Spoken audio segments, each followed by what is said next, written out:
Hello everyone. So ये part 2 video है research methodology के इम्पोर्टेंट क्वेश्चन की। सो स्टार्ट करते हैं और वीडियो को एंड तक देखना, काफ़ी इंपॉर्टेंट चीज़ें कवर करी हैं। ये वाली जो वीडियो है ये भी काफ़ी इंपॉर्टेंट है। जितनी पार्ट 1 इम्पॉर्टेंट है उतनी ही ज़्यादा ये वाली इम्पॉर्टेंट है, तो उसको पूरा देखना। सो रिसर्च प्लानिंग क्या होता है, ये वाला मैं टॉपिक रिसर्च का प्रोसेस पहले ही बता चुका हूँ पार्ट 1 में। तो स्टार्ट करते हैं। तो रिसर्च प्लानिंग क्या है? Means making a clear plan before starting and research. मतलब कि एक प्लान बनाना कि हम जब रिसर्च करने जाते हैं तो उससे पहले हम एक प्लान बना लेते हैं। ये होता है रिसर्च प्लानिंग, ये होता है इसका प्रोसेस। आइडेंटिफाई द प्रॉब्लम, की प्रॉब्लम क्या है, रिव्यू द लिटरेचर की एग्जिस्टिंग स्टडीज़ क्या हुई हैं, फॉर्मुलेट हाइपोथेसिस। उसके बाद फिर हम करेंगे फोर्थ में रिसर्च डिज़ाइन, फिर डाटा कलेक्शन करेंगे, फिर डाटा एनालिसिस करेंगे, इंटरप्रिटेशन करेंगे और रिपोर्ट राइटिंग करेंगे। फिर हम रिपोर्ट को लिखेंगे। इन लाइंस को पढ़ के समझ लेना। ये मैंने पार्ट 1 में एक्सप्लेन किया, उसको भी देख लेना जाके, उसमें अच्छे से एक्सप्लेन किया है। ठीक है। सो अब करते हैं आगे। नेक्स्ट है experimental design. So experimental design क्या होता है? Is a plan for how to conduct any experiment to test a hypothesis. ये एक ऐसा प्लान होता है जो हम बनाते हैं एक हाइपोथेसिस को, अपनी चीज़ों को टेस्ट करने के लिए। ठीक है। जैसे कि आपको टेस्ट करना है कि प्लांट का एग्जांपल लिया कि आपको टेस्ट करना है कि फर्टिलाइज़र डालने से क्या सच में बेनिफिट मिल रहा है। आपने क्या किया, 10 प्लांट लिए, 5 में तो फर्टिलाइज़र डाला, 5 में नहीं डाला, सब में पानी बराबर दिया लेकिन। ठीक है। सो ये सब चीज़ें एक्सपेरिमेंट हम इसीलिए करते हैं ताकि हम चीज़ों को पता लगा सकें। मतलब it has to make sure the result are accurate and reliable. मतलब कि जो हमने जो रिज़ल्ट निकाला है ना अपने एक्सपेरिमेंट से, वो रिलायबल हो। आपने कोई रिपोर्ट लिखी, लिखने से तो कुछ नहीं होगा ना, उसको आप एक्सपेरिमेंट किया, ठीक है, तब जाके पता चलता है कि वो कितनी एक्यूरेट है। नीड फॉर एक्सपेरिमेंट डिज़ाइन, पहला कंट्रोल वेरिएबल। मतलब कि only change one thing to see its effect. मतलब कि हम एक्सपेरिमेंट इसलिए करते हैं कि कंट्रोल देखने के लिए कि एक चीज़ पे अगर चेंज कर रहे हैं तो क्या इम्पैक्ट आ रहा है। जैसे कि मैंने फर्टिलाइज़र का लिया कि फर्टिलाइज़र डालने से सही में कोई फ़ायदा हो भी रहा है कि नहीं। ठीक है। सो ये होता है कंट्रोल वेरिएबल। अवॉइड मिस्टेक, हम एक्सपेरिमेंट ही इसीलिए करके देखते हैं कि गलतियाँ ना हो। ठीक है। Make sure you don't do something that confuses result. ठीक है। Don't forget to give water to any group of plant. मतलब कि हम गलतियाँ जो हैं, आपने कोई एक्सपेरिमेंट करा, आपने पता चला, आपको पता लगा कि खाद भी देना है, पानी भी देना है, तो आपने अपने एक्सपेरिमेंट में क्या पता लगाया, ये दोनों चीज़ें डालना बहुत ज़रूरी हैं। तो आगे आप कोई गलती ना कर दो, आप पानी डालना ना भूल जाओ। तो अवॉइड मिस्टेक, हम एक्सपेरिमेंट इसलिए करते ताकि आगे हम उन पे कोई मिस्टेक ना कर सके। ठीक है, गलती ना कर सके। Fair and unbiased, treat everyone the same, expect what you want to test. मतलब कि both student group gets same study time, only one uses a new method. तो आपने क्या किया, फेयर और अनबायस्ड होता है। हम एक्सपेरिमेंट इसलिए करते हैं ताकि हम हर किसी को बराबर चांस दे सकें और हम ये चेक कर सकें कि इस एक्सपेरिमेंट से हुआ क्या है। जैसे कि बोथ स्टूडेंट ग्रुप, मतलब कि 2 स्टूडेंट के ग्रुप थे और हुआ क्या, दोनों को टाइम तो सेम दिया लेकिन दोनों ने अलग अलग मेथड यूज़ करा। किसी ने पॉइंट्स में बना बना के पढ़ा, किसी ने वीडियो देख के पढ़ा, अलग अलग मेथड यूज़ करा। तो एक्सपेरिमेंट हम इसलिए करते हैं ताकि ये फेयर आ सके और अनबायस्ड आ सके। ठीक है। उसके बाद आता है replicable, others can do the same experiment using your plan. मतलब कि हम क्या करते हैं, अपने पूरे प्लान को, जो जो हमने एक्सपेरिमेंट किया उसको लिख देते हैं ताकि आगे फ्यूचर में कोई इसे दोबारा करे तो वो दोबारा ये सारे मेथड यूज़ करके क्या कर सके, रेप्लिकेबल कर सके, वो चीज़ दोबारा रिपीट कर सके।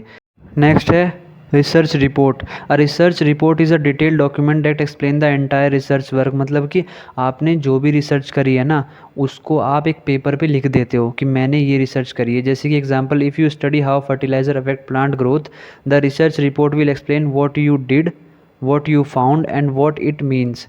मतलब कि आपने क्या किया, ठीक है, और उसके बाद क्या आपने पाया और उसका क्या मतलब है, आप रिसर्च रिपोर्ट में पूरा लिख देते हो। ठीक है। ये होती है रिसर्च रिपोर्ट। उसके बाद क्या होता है, देखो, रिसर्च का प्रोसेस अलग होता है, रिसर्च रिपोर्ट का प्रोसेस अलग होता है। ठीक है। इस वीडियो में पार्ट 1 में भी मैंने जो है रिसर्च का प्रोसेस डिस्कस किया है, पार्ट 2 में भी स्टार्टिंग में ही रिसर्च का प्रोसेस डिस्कस किया है। अब हम रिसर्च रिपोर्ट का प्रोसेस करेंगे डिस्कस। ठीक है। उसके बाद आता है significance of research report. It communicates the finding of your research, मतलब कि आपने जो भी पाया है उसको कम्युनिकेट करने में हेल्प करता है। दूसरों के साथ जो आप लिख देते हो अपनी रिपोर्ट और पब्लिश कर देते हो, दूसरों के साथ नॉलेज मिलती है। ठीक है, आप क्या करते हो, प्रोवाइड प्रूफ एंड एविडेंस, अपने प्रूफ और एविडेंस दिखाते हो कि मैंने ये प्रूफ मिले हैं, मुझे एविडेंस ये मिले हैं। ठीक है, ये एक्सपेरिमेंट करें, ये इसके नतीजे आए हैं। Helps other to understand and verify your work, मतलब कि दूसरे भी फिर उस चीज़ को एक्सपेरिमेंट करके क्या कर पाते हैं, उस पे रिसर्च करके दोबारा से वेरीफाई कर पाते हैं कि हाँ भाई जो इसने कहा है ये सब सही है। और ये कुछ और 2 पॉइंट है, इनको पढ़ लेना ध्यान से। अब आगे करते हैं। नेक्स्ट है steps involve in writing a research report, मतलब कि क्या प्रोसेस होता है, क्या क्या स्टेप्स होते हैं। पहला, title, write the report title, your name and date, मतलब कि जो भी रिपोर्ट जिसके ऊपर आपने बनाई है उसका टाइटल लिखोगे, अपना नाम, डेट लिखोगे, एब्स्ट्रैक्ट लिखोगे, मतलब कि जो भी आपने पूरी रिपोर्ट बनाई है ना जिसके ऊपर, उसकी एक छोटी सी समरी दे दोगे कि मैंने इसके ऊपर क्या बनाई है, अपनी रिपोर्ट बनाई है। Introduction, explain the research problem, कि प्रॉब्लम क्या है, क्यों वो इम्पॉर्टेंट है, क्या वो प्रॉब्लम सही में इम्पॉर्टेंट है। एंड योर ऑब्जेक्टिव, कि आपके ऑब्जेक्टिव्स क्या थे। Literature review, summarise past studies related to your topic, मतलब कि आपको समराइज़ करना है कि पास्ट में जो मैंने अभी रिसर्च करी है ना, इसके पास्ट में भी ये रिसर्च हो चुकी है। ठीक है, और ये मैंने अपनी रिसर्च में यूज़ करी है। ठीक है, उसके बाद आता है methodology, describe how you conducted the research, मतलब कि आपने रिसर्च कैसे कंडक्ट करी, क्या मेथड यूज़ करे, क्या टूल्स यूज़ करे, क्या सैम्पल यूज़ करे। फिर आता है data analysis and result, present and explain what you find, मतलब कि आपने अपना जो डाटा एनालाइज करा उसका आपको रिजल्ट दिखाना है कि मैंने ये फाइंड करा। फिर क्या करना है, discussion, interpret the result and explain the meaning, मतलब कि जो भी रिजल्ट आया उसको बताना है और उसका क्या मतलब निकला वो बताना है। कंक्लूजन, समराइज की फाइंडिंग्स एंड सजेस्ट रिकमेंडेशन, आपको फिर आखिरी में कंक्लूज़न देना है, अपनी फाइंडिंग्स को शॉर्ट में समराइज़ कर देना है और रिकमेंडेशन देना है कि मैंने प्लांट में फर्टिलाइज़र गिर के मुझे ये फ़ायदे हुए, तो आप भी ये कर सकते हो।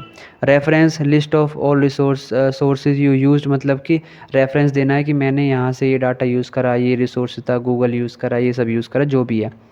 उसके बाद आता है appendices, additional information like chart, questionnaire और रॉ डेटा, मतलब कि आखिरी में आपको एक रॉ डेटा, चार्ट, ये सब दिखा देना है, ये रिसर्च रिपोर्ट थी पहले, या फिर जो भी आपने वो करे, क्या कहते हैं, क्वेश्चनरेज करे, दूसरों से पूछे। ठीक है, रॉ डाटा चार्ट दिखा देना आखिरी में।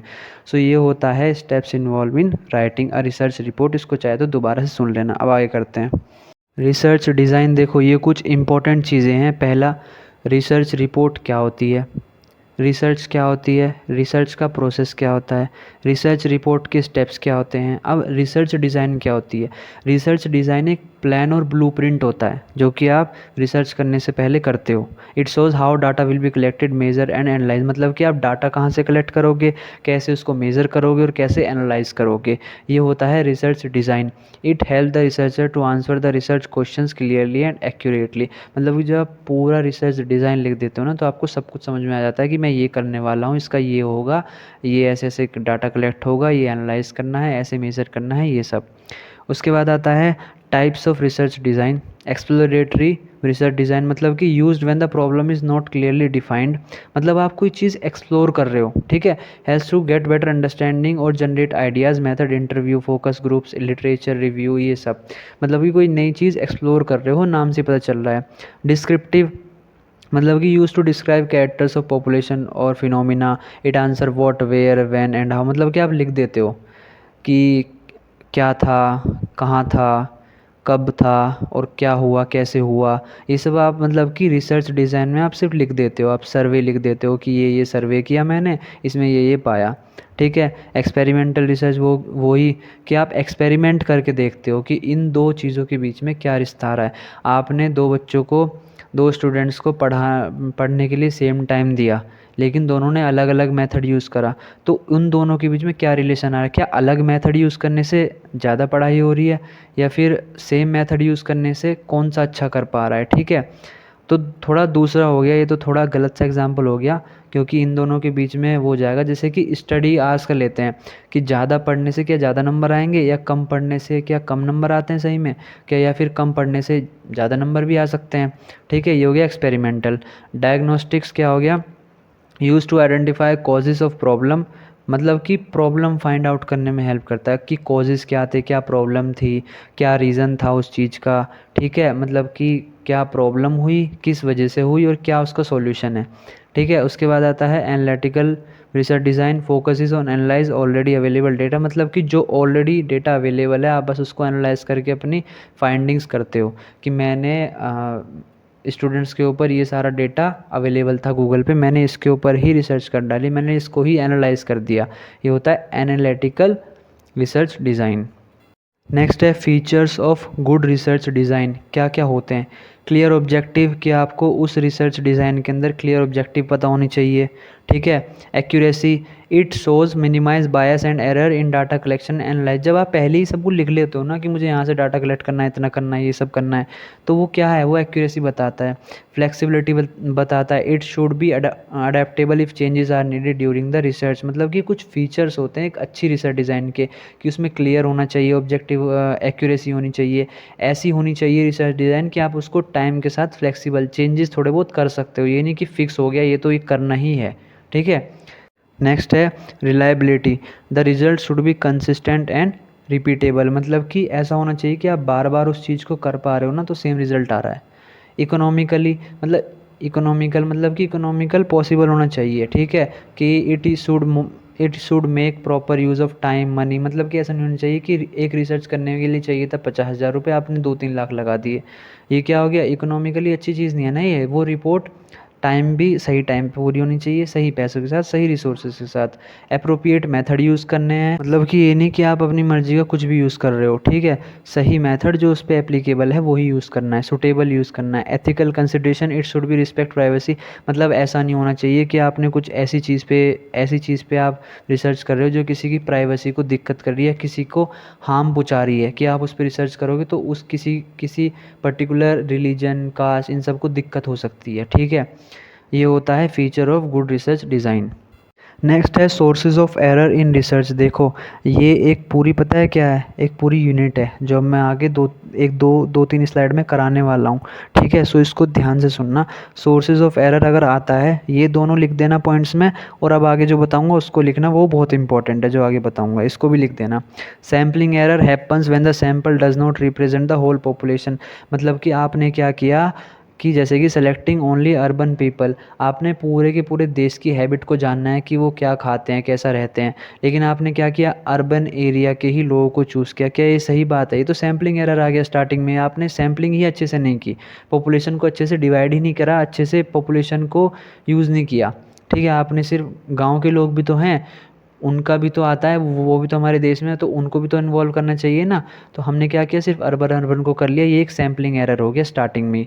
नॉन सैम्पलिंग एरर क्या हो गया कि आपने डाटा कलेक्शन में कोई गलती कर दी, सैम्पलिंग तो आपने अच्छी करी, ठीक है, सपोज़ करो आपने सैम्पलिंग एरर नहीं करा, लेकिन दूसरा एरर क्या आ जाएगा, नॉन सैम्पलिंग एरर, मतलब कि आपने क्या किया, डाटा कलेक्शन में दिक्कत कर दी, ठीक है। आपने इंटरव्यूअर बायस हो गया, लोगों से जब बातचीत करी तो वो अच्छे से नहीं आप पता लगा पाए, मेजरमेंट एरर्स, ठीक है, ये सब चीज़ें होगी। तो दो टाइप के एरर होते हैं, sampling error, non sampling error. Sampling error तो जो स्टार्टिंग में हो जाते हैं, जैसे कि पॉपुलेशन ही सही चूज़ नहीं करी।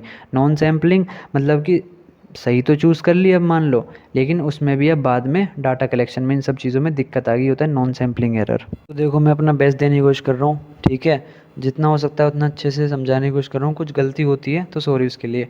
So type 1 and type 2 error क्या होते हैं, देखो टाइप 1 एरर क्या होता है, rejecting a true null hypothesis, मतलब कि जो पढ़ते हैं एग्जाम्पल के साथ, अ मेडिकल टेस्ट से a person has a disease but they actually don't, एक मेडिकल टेस्ट ने क्या कहा कि एक पर्सन को डिजीज़ है पर एक्चुअली में उसको नहीं थी, ठीक है, तो आपने फॉल्स पॉजिटिव कर दिया। यू से देयर इज़ एन इफेक्ट, आपने कहा कि वहाँ पर कुछ इफेक्ट है पर एक्चुअली में वहाँ कुछ था ही नहीं, उस पर्सन को डिजीज़ थी ही नहीं, पर आपने क्या किया, आपने कहा कि हाँ इसको तो डिजीज़ है, ठीक है, तो ये हो गया फॉल्स पॉजिटिव। इसका सिंबल होता है अल्फ़ा, ठीक है। अब उसके बाद आता है type 2 error, false negative, accepting a false null hypothesis, मतलब कि ऊपर तो जो जो सच्चाई थी आपने उसको तो हटा दिया, उसको तो मना कर दिया, लेकिन नीचे जो झूठ था उसको मान लिया। अ टेस्ट से अ पर्सन इज़ हेल्दी, एक टेस्ट ने क्या कहा कि एक पर्सन हेल्दी है, लेकिन एक्चुअली में वो था ही नहीं, आपने तो झूठ को मान लिया ना। तो आपने ऊपर क्या किया, सच को तो नकार दिया और नीचे झूठ को मान लिया। ये होता है टाइप 1 और टाइप 2 एरर। और इसका सिंबल, टाइप 2 एरर का सिंबल होता है बी, बीटा। ठीक है। You say there is a no effect, मतलब कि टाइप 2 एरर में आपने क्या कहा कि वहाँ पर कोई इफेक्ट नहीं है, पर एक्चुअली में वहाँ पर एक इफेक्ट था। ठीक है। वहाँ आपने क्या कहा, उस वो पर्सन हेल्दी है, पर एक्चुअली में वो नहीं था। ठीक है। सो ये होता है टाइप 1 एंड टाइप 2 एरर। इसको थोड़े से पॉइंट्स में पढ़ लेना, बस यही है बेसिक सा। ठीक है। नेक्स्ट है definition of tabulation. Tabulation is the process of arranging data in a row and column, मतलब कि आप डेटा को ना अरेंज कर देते हो रो और कॉलम, जैसे कि हम एक्सेल में करते हैं। सो ये क्या होता है, it use the present data in a compact clear and systematic way, मतलब कि जो प्रेजेंट में डेटा है ना, वो आपके पास एक 3-4 पन्नों का डेटा पड़ा है, उसको आप क्या करते हो, अच्छे से डिवाइड कर देते हो, ग्रुप कर देते हो, एज के बेस पे, जेंडर के बेस पे। तो ये होता है टेबुलेशन, ये इजीली क्लियर होता है, अच्छे से समझ में आता है। ठीक है। Why tabulation is essential in research, ये प्रीवियस ईयर का पेपर का क्वेश्चन है। सो ये टेबुलेशन जो है वो ज़रूरी क्यों होता है रिसर्च के लिए। पहला तो ये ऑर्गेनाइज कर देता है डेटा को सही तरीके से, ख़राब से डेटा को सही फॉर्मेट में ला जाता है। ईजी टू अंडरस्टैंड, समझने में आसानी कर देता है। सिंप्लीफाई कंपैरिजन, कंपैरिजन को सिंप्लीफाई कर देता है। आप अलग अलग ग्रुप में डिवाइड कर देते हो, गर्ल्स बॉयज़, ठीक है, एज के ऊपर आप कर देते हो डिवाइड, तो कंपैरिजन करने में आसान हो जाता है। हेल्पफुल फॉर एनालिसिस, एनालिसिस में हेल्प करता है, टाइम को सेव करता है, एरर्स को कम करता है, क्योंकि आपने क्या किया, बहुत सारे लोगों को अलग अलग ग्रुप में डिवाइड कर दिया। यूज़फुल इन रिपोर्ट, रिपोर्ट में यूज़ होता है। और बेसिस ऑफ ग्राफ चार्ट पे आप देख के इसको रिप्रेजेंट करके आप क्या करते हो, यूज़ करते हो। ठीक है। ये वाला बहुत इंपॉर्टेंट है, ये यूनिट 4 है पूरी, ये समझना। ठीक है, यहाँ से 2-3 पेज यूनिट 4 है पूरी। सो पहला है ये टाइप, कुछ टेस्ट के ना टाइप्स होते हैं। पहला chi square test, like a check for connection. It is like checking if two things are related, जैसे कि imagine you want to know if boys like football more than girls, मतलब कि जो लड़के हैं वो उनको फुटबॉल ज़्यादा पसंद है लड़कियों से। ठीक है। सो ये कैसे होता है, you count how many boys and girls like football and check it just a by chance, मतलब कि आप क्या करते हो, आप येस और नो में आंसर ले लेते हो। आपने क्या किया, हर एक बच्चे से जाके, हर एक लड़के से जाके पूछ लिया कि तुझे फुटबॉल पसंद है, उसने कहा हाँ। फिर ऐसे ऐसे करके आप क्या कर लेते हो, लिख लेते हो, येस और नो में लिख लेते हो। जिसको पसंद है उसको येस, जिसको नहीं पसंद उसको नो। अगर येस वाले ज़्यादा हैं तो हाँ ये बात सही है कि लड़कों को फुटबॉल ज़्यादा पसंद है लड़कियों से। लेकिन अगर गर्ल्स के नंबर ज़्यादा है तो इसका मतलब ऐसी बात नहीं है, गर्ल्स को भी फुटबॉल खेलना पसंद है। सो ये क्या हो गया, ची स्क्वायर टेस्ट। आपको बताना आप में से किस किस को, कमेंट में बताना किस किस को फुटबॉल खेलना पसंद है। तो स्टार्ट करते हैं। T test. टी टेस्ट क्या होता है, लाइक कंपेयरिंग टू एवरेजेस, मतलब कि आपने क्या किया, क्लास ए के और क्लास बी के मार्क्स को कंपेयर कर लिया। मतलब कि क्लास ए का एवरेज आया कि हर एक एवरेज बच्चे की परसेंटेज कितनी आ रही है, 80% आ रही है। और क्लास बी का एवरेज आया कि हर एक बच्चे की परसेंटेज, मतलब एवरेज आ रहा है पूरी क्लास का कि 90 तो आ ही जाती है, 90 के आसपास ऊपर नीचे हो जाता है। इसका मतलब क्लास बी में काफ़ी बच्चे ऐसे हैं जो, मतलब पूरी क्लास ही अच्छी है कि उनकी ओवरऑल जो एवरेज है वो काफ़ी ऊपर चला गया है। तो आप क्या करते हो, दो ग्रुप्स के अंदर कंपेयर करते हो एवरेज करके। ठीक है। ग्रुप क्लास ए के आपने सब के सब बच्चों के सब बच्चों की परसेंटेज जोड़ी, उसका एवरेज निकाला। क्लास बी का सबकी परसेंटेज जोड़ी, उनका एवरेज निकालो, आपने कंपेयर किया। ठीक है। ये टी टेस्ट हम करते हैं छोटे ग्रुप्स के लिए। ठीक है। छोटे मोटे ग्रुप के लिए करा जाता है, ये ज़्यादा बड़े नंबर नहीं लिए जाते इसमें। ठीक है। फिर आपको आगे समझ में आएगा कि जेड टेस्ट और टी टेस्ट में थोड़ा सा ही फ़र्क है बस। टी टेस्ट में हम क्या करते हैं, याद रखना इस चीज़ को, छोटे ग्रुप्स में हम करते हैं रिसर्च। ठीक है, छोटे ग्रुप्स में हम टेस्ट करते हैं। उसके बाद आता है F test, like checking the spread, मतलब कि इट चेक्स इफ़ टू और more groups have similar spreads. For example, do class A and class B have marks that vary a lot और नॉट। मतलब कि आप पहले तो आप क्या चेक कर रहे थे, पहले तो आप एवरेज चेक कर रहे थे। ठीक है। आपने एवरेज कैसे चेक किया, क्लास ए का एवरेज निकाला 80 आया, क्लास बी का निकाला 90 आया, आपने एवरेज निकाला। लेकिन एफ़ टेस्ट में हम क्या करते हैं, एफ़ टेस्ट में हम ये पता करते हैं कि कितने नंबरों का ऊपर नीचे हो रहा है, एवरेज नहीं निकालते। हम ये देखते हैं क्लास ए में ऐसे कितने बच्चे हैं जिनके 50 नंबर आ रहे हैं, क्लास बी में ऐसे कितने बच्चे जिनके 70-80 नंबर आ रहे हैं, और कितना गैप आ रहा है इनके बीच में। हम क्या कर रहे थे, टी टेस्ट में तो हम एवरेज निकाल लेते, लेकिन एफ टेस्ट में हम एवरेज नहीं निकालते, हम डिफरेंस निकालते हैं कि कितना ज़्यादा डिफरेंस आ रहा है नंबरों के बीच में, ठीक है, दो ग्रुप के बीच में कितना डिफरेंस आ रहा है। It like checking who has more ups and downs, मतलब कि क्लास ए में ऐसे ज़्यादा बच्चे हैं कि जिनमें जिनके मार्क्स में गैप ज़्यादा है, या क्लास बी में ऐसे हैं कि जिनके नंबरों में ज़्यादा गैप्स है, ठीक है। ये होता है एफ टेस्ट, ठीक है। और कमेंट करके बताना कोई भी डाउट हो तो, ठीक है। हो सकता है कि आपको अच्छे समझ में ना आ रहा हो, इसको एक बार चैट जीपीटी कर लेना और अच्छे से समझ लेना एग्जाम्पल के साथ प्रॉपर। मैं बस थोड़ा सा ओवरव्यू दे रहा हूँ। उसके बाद आता है Z test. Z test simple है, टी टेस्ट की तरह ही है। टी टेस्ट में हम क्या कर रहे थे, छोटे ग्रुप में हम एवरेज निकाल लेते, मतलब क्लास ए और क्लास बी का एवरेज निकाल लिया। लेकिन जेड टेस्ट में हम क्या करते हैं, बड़े ग्रुप का। आपने क्या किया, पूरे के पूरे स्कूल का अपना एवरेज निकाला कि एवरेज बच्चों की हाइट कितनी आ रही है। सपोज़ करो एवरेज आ रही है, हर किसी की हाइट लगभग 165 ऊपर नीचे ऐसे चल रही है। ये क्या है, जेड टेस्ट है, कि हम बड़े ग्रुप में चेक करते हैं। और आपने क्या किया, उसको कंपेयर किया पूरे नेशनल।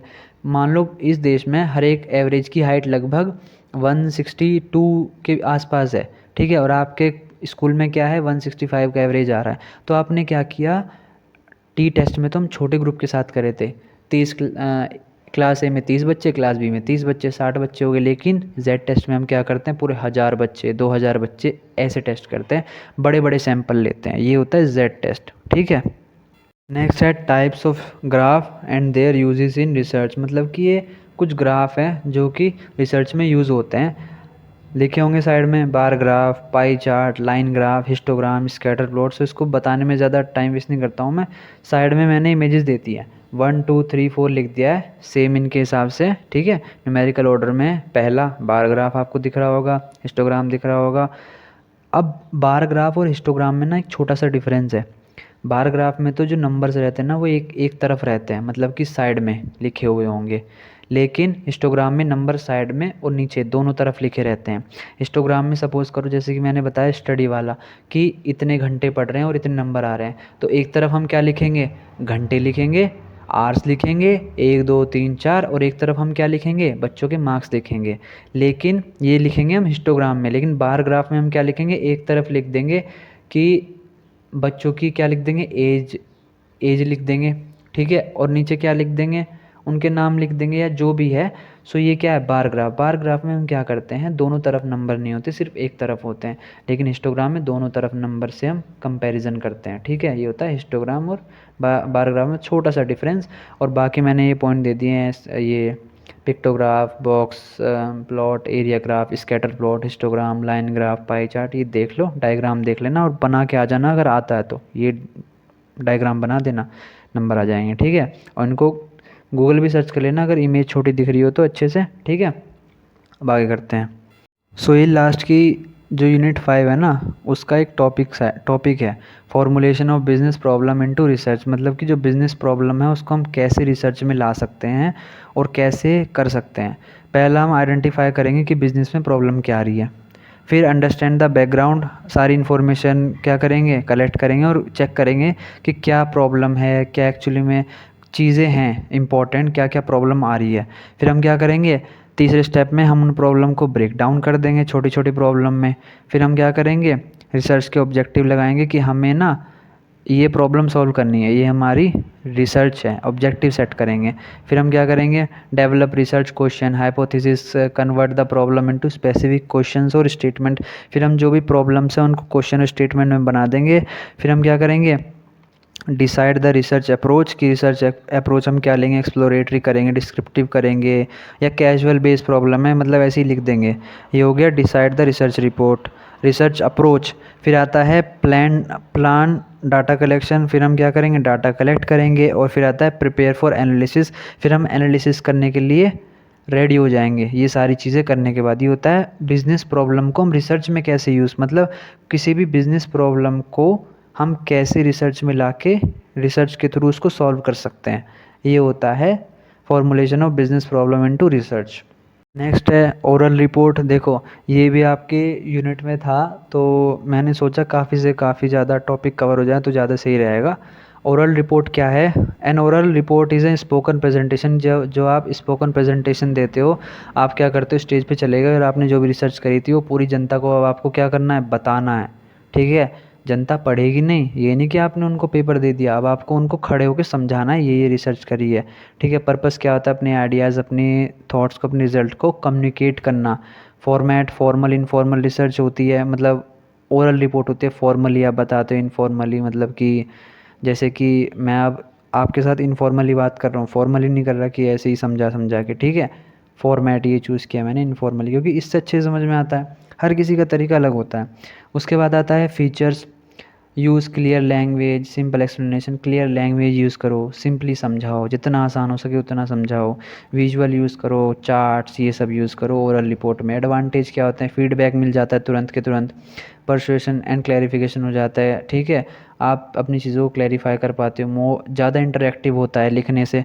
अब लिख के कोई पढ़ेगा वो पढ़ता पढ़ता सो जाएगा, लेकिन आज जब आप उसको बताओगे समझाओगे तो अच्छे समझ में आएगा, उसका मन भी करेगा सुनने का और अच्छे से वो समझेगा भी। Tips for good oral report वही, प्रिपेयर करो, प्रैक्टिस करो, क्लियरली कॉन्फिडेंटली बोलो, विजुअल का मतलब कि इमेजेस चार्ट ये सब का यूज़ करो। ठीक है, ये सब। उसके बाद ये साइड में ना ग्रीन हाइलाइटर से मैंने बता रखा है टॉपिक्स जो मैंने कवर नहीं किए, मतलब ओवरऑल जो भी आपकी रिसर्च मेथोलॉजी का पूरा सिलेबस है ना, उसमें ये कुछ टॉपिक्स हैं, या एक छोटा मोटा हो सकता है मैंने इसमें ना इंक्लूड किया हो, जो मैंने कवर नहीं किए।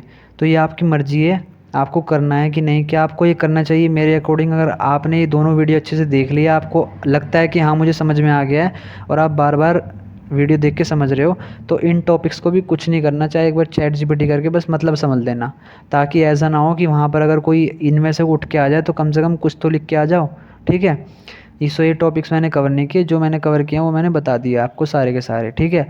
आपकी मर्ज़ी है इनको करना है कि नहीं करना, पर मैं अगर अगर मैं सजेस्ट करूँ तो इनको बस एक ब्रीफली समझ लेना कि क्या होता है हर एक चीज़ में, छोटा छोटा।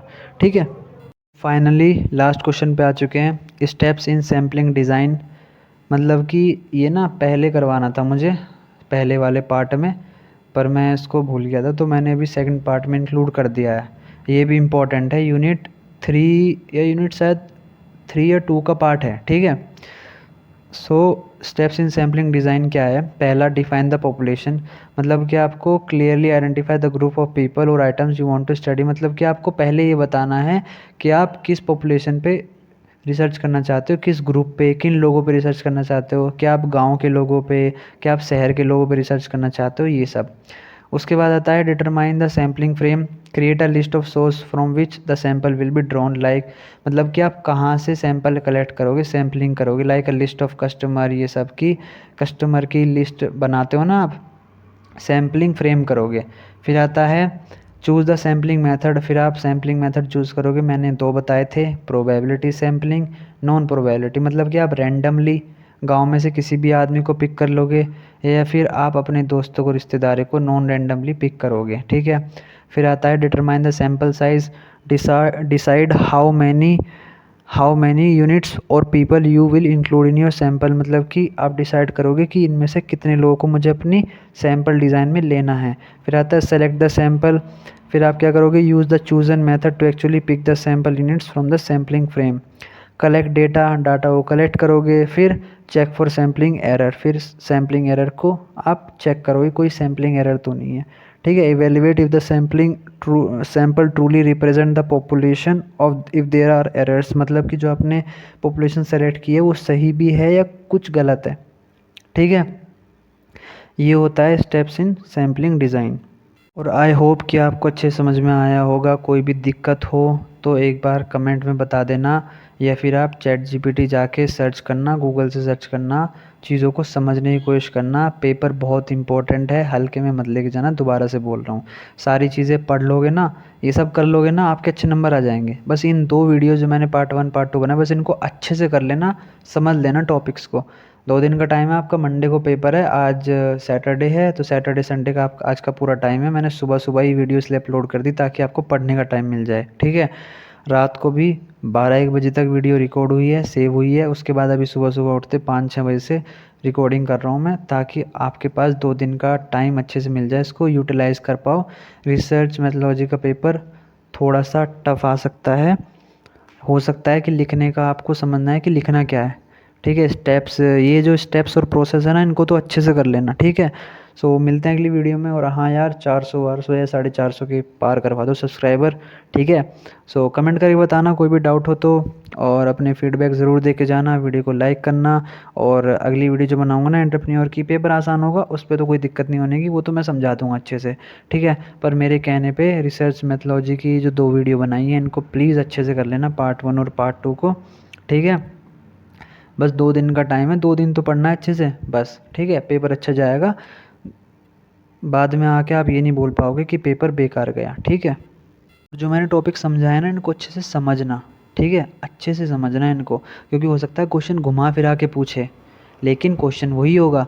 आपको समझ में आना चाहिए कि मुझे अब यहाँ लिखना क्या है। हर एक चीज़ का अगर आपको मतलब समझ में आ जाएगा ना, आप खुद का आंसर फ्रेम करके लिख सकते हो। अगर आपको इसमें अच्छे से अच्छे नंबर चाहिए ना, तो जो ये ब्लैक ब्लैक से हाईलाइट करके मैं पॉइंट्स लिखता हूँ ना, पूरा पूरा सेंटेंस नहीं, सिर्फ पॉइंट जो होते हैं, जैसे कि define the population, determine the sampling frame, इन सबको लिख लिख के प्रैक्टिस कर लेना। सो मिलते हैं अगली वीडियो में। बेस्ट ऑफ लक पेपर के लिए, अच्छे से प्रैक्टिस करना, 2 दिन का टाइम है। अभी ये वीडियो अपलोड हो जाएगी 9:30-10 बजे तक। सो मिलते हैं अगली वीडियो में। थैंक यू, बाय, और बेस्ट ऑफ लक पेपर के लिए, ठीक है। और कमेंट ज़रूर कर देना कोई डाउट हो तो।